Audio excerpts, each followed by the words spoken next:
Bonjour et bienvenue sur Ludibule et Création. Je suis ravie de vous retrouver aujourd'hui pour un nouveau projet créatif. Et aujourd'hui nous nous retrouvons pour réaliser ensemble cette cloche shaker, donc les sequins vont de haut en bas, que l'on pourra facilement glisser dans le sapin grâce au ruban juste ici.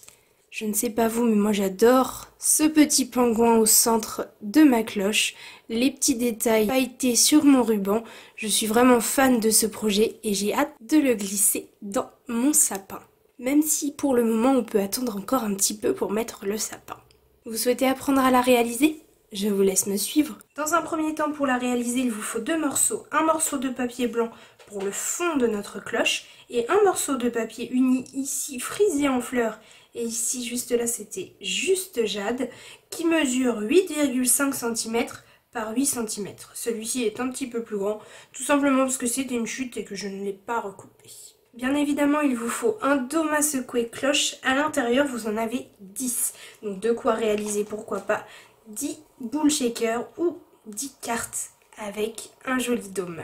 Il vous faut également les poinçons cloche de verre et on va utiliser ces magnifiques sapins juste là, le lot de 3 les plus grands et la cloche en elle-même. Ensuite, pour réaliser notre pingouin ainsi que ses bois, son petit nez rouge, ses petits pieds, il vous faut le set de tampons place au pingouin ainsi que la perforatrice qui lui est coordonnée. Je vais commencer par réaliser le fond de ma cloche. Pour cela, j'utilise le tampon juste ici avec les petits flocons et les petites étoiles et je vais les tamponner donc de part et d'autre de mon papier blanc en frisé en fleurs.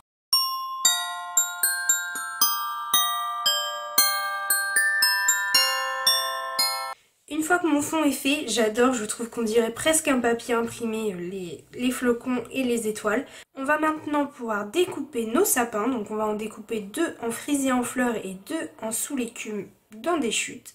Et on va pouvoir aussi faire tous les tamponnages de notre pingouin, sur des chutes de papier également. Donc tout d'abord, le pingouin en lui-même, on le tamponne en memento. Son nez rouge, ce sera la couleur calico coquelicot. Pour ses bois, c'est cidre à la cannelle.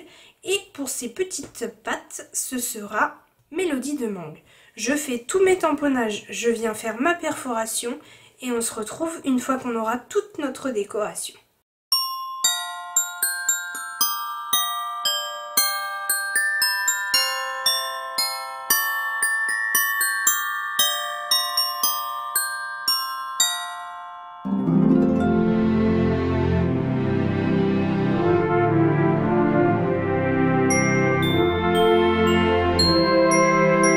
Voilà ce que ça donne une fois que j'ai tous mes morceaux, mes tamponnages et mes découpes. Comme vous avez pu le voir, pour mes tamponnages, je suis venue prendre le tapis Stampin' Pierce, puisque ce sont des tampons clear qui doivent être bien nets. Il est plus facile d'avoir un beau résultat avec ce tapis en dessous plutôt que simplement la table. Je vais pouvoir assembler mon pingouin, donc je vais lui coller ses bois à l'arrière de sa tête et ses petits pieds, je vais les coller au-dessus comme ceci.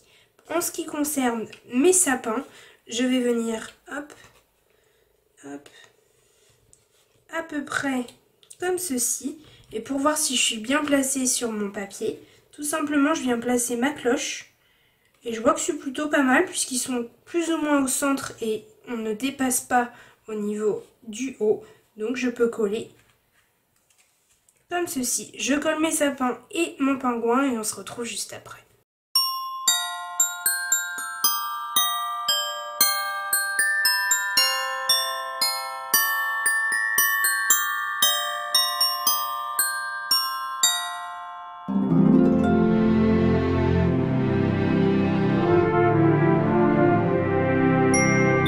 Voici ce que ça donne une fois que le tout a été collé. Je vais pouvoir prendre mes sequins reflets subtils. Je vais en mettre 3 ou 4 pincées et je vais pouvoir disposer ma cloche à l'endroit où je le souhaite. Donc, moi je vais venir coller le bord ici du bas contre le bord du bas de mon papier. Comme ça, je suis sûre d'être bien droite.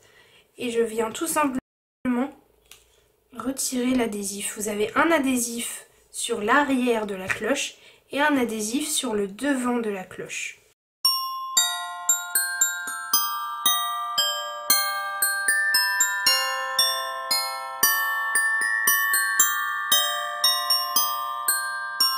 fois que j'ai collé ma cloche, avant de secouer ma cloche, je viens bien appuyer avec mon plioir sur l'adhésif de ma cloche. Tout simplement pour que ceux qui n'aient pas l'occasion de se dire « Oh, il y a une petite faille, je vais pouvoir sortir ». Non, j'appuie bien et seulement après, je pourrai venir secouer. Maintenant que ça c'est fait, je vais tout simplement venir découper autour de ma cloche tout le papier blanc qui ressort.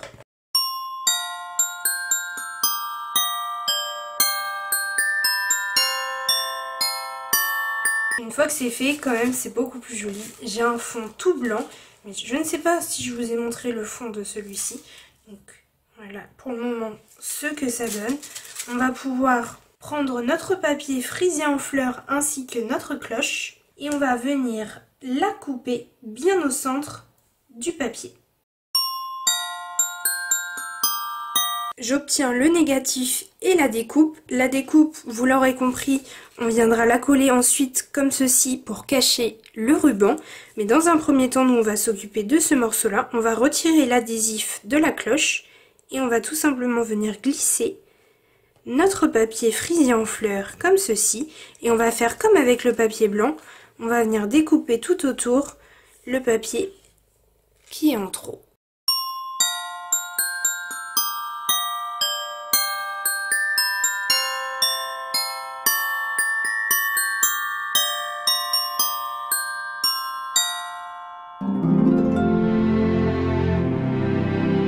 Une fois qu'on a obtenu ceci, alors je ne sais pas vous, mais moi j'adore les deux couleurs, donc le sous l'écume et le fraisier ensemble pour cette cloche shaker. Je trouve ça vraiment très joli. On va pouvoir maintenant disposer notre ruban, donc un petit nœud juste ici en haut de la cloche qu'on va coller avec un mini point de colle. Et à l'arrière, on prend une bonne dizaine de centimètres, donc toujours le même, le ruban d'organza pailleté. On vient faire comme ceci, hop, de quoi bien pouvoir suspendre dans le sapin. Et on va venir coller ça au dos de notre cloche, bien centré, comme ceci. Et ensuite, une fois qu'on aura bien collé notre ruban, on viendra coller la cloche pour cacher.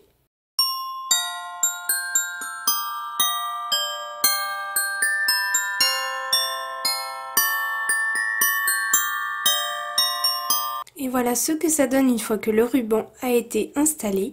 Ici et juste ici, le petit nœud. Alors, en action, avec nos strass, nos sequins plutôt, qui vont de haut en bas. J'adore le résultat. J'espère que ce tutoriel vous a plu. Si c'est le cas, n'hésitez pas comme d'habitude à mettre un petit pouce en l'air, ça me fera extrêmement plaisir. N'hésitez pas aussi à me dire quelle est votre version préférée, soit la version frisée en fleurs, soit la version juste jade. Si vous me connaissez, je pense que vous savez déjà quelle est ma préférée.